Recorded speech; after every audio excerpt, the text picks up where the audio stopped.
আসসালামু আলাইকুম রহমতুল্লাহি ওয়া বারাকাতুহু।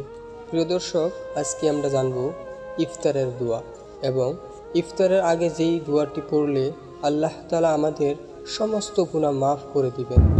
সেই দোয়া এমন ফজিলত, যদি আপনি আসমান জমিন বরাবর গুনাহ করেন তবু আল্লাহ আপনাকে মাফ করে দেবেন। প্রিয় দর্শক, আরেকটা কথা বলে রাখি, ইফতার করবেন হালকা এবং সেহরিও করবেন হালকা। খুব একটা বেশি খাবার খাবেন না।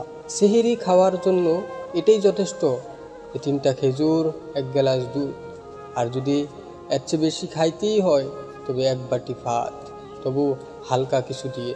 আপনি অনেক খাবার খেলেন এবং সারা দিন রোজা রাখলেন, আপনার রোজা, আর একজন ব্যক্তি 3টা খেজুর, 1 গ্লাস দুধ খেয়ে রোজা রাখছে, তার রোজা আপনার রোজা কিন্তু এক নয়। তার রোজার সোয়াব আপনার রোজার সোয়াব কিন্তু এক হবে না। প্রিয় দর্শক, রোজা হচ্ছে আপনার জীবনের কষ্ট নিয়ে। আপনার যদি রোজা রেখে কষ্ট না হয় তবে আপনার রোজার কি মূল্য? রোজা আপনাকে পিপাসা এবং ক্ষুধার্ত যদি আপনার ফিলেই না হয় তবে আপনার সেই রোজা আর একজনের পরিশ্রম করা রোজা কিন্তু এক হবে না।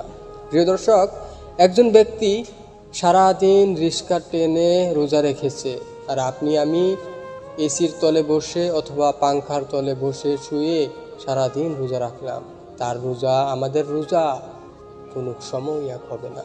প্রিয় দর্শক, রোজা রাখবেন রোজার মতো, যেমন করে রাসূল সাল্লাল্লাহু আলাইহি ওয়াসাল্লাম বলেছেন। প্রিয় দর্শক, তাহলে আজকে আমরা ইফতারের দোয়া জেনে নিই। প্রিয় দর্শক, ইফতারের দোয়া হলো বিসমিল্লাহি লাকা সুমতু ওয়া আলাইহি রিজকিকা ওয়া আফতারতু। প্রিয় দর্শক, এই দোয়াটি ইফতারের আগে পড়বেন। এই দোয়া পড়ে তারপর একটা খেজুর খেয়ে আপনি ইফতার নিতে পারেন। এই দোয়াটি পড়বেন।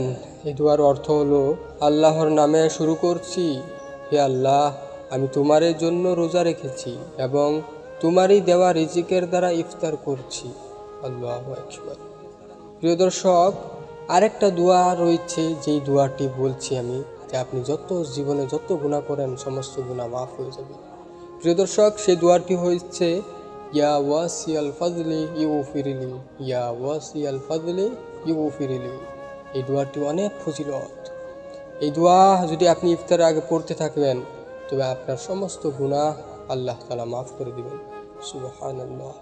প্রিয় দর্শক, ইফতারের আগে বসে 10 মিনিট 15 মিনিট যতক্ষণ পারেন এই দোয়াটি পড়বেন।